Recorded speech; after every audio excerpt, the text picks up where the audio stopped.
In the heart of Berlin's Prenzlauer Berg, a day's worth of visionary conversation was hosted in the BMW Guggenheim Lab.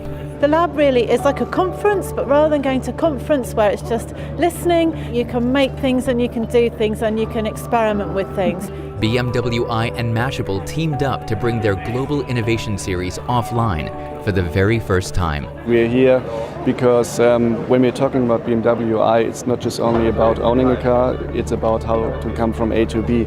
And that's the reason why we actually decided to team up with new partners. We've partnered with BMW for a little over a year on something called the Global Innovation Series, which is a content series we run on Mashable that's really looking at how technology is impacting urban life, mobility, those sorts of issues. Leading thinkers and urban professionals came from far and wide to talk about the future of mobility. To make car sharing working, you need basically a networked car, and now you've got a critical mass of consumers that are also networked, and that just didn't work, wasn't there 3-4 years ago. Now, in the past, the only alternative to private transportation was public transport.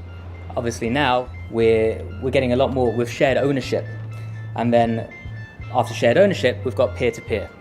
Together, speakers and participants explored modern responsibility and how to turn ideas into action. So it starts with the individual. It's enabled by mobile, it's powered by social, it's driven by ego. But that doesn't make it selfish. And so one of the things that I really like is that instead of just telling the city that there are problems and we expect you to come fix them, is collectively solving those problems ourselves.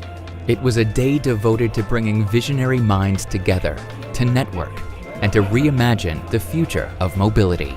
So the car is, I think, really an interesting place, really interesting platform that's going to be transformed over the next decade, and I think that's really what BMW I is all about.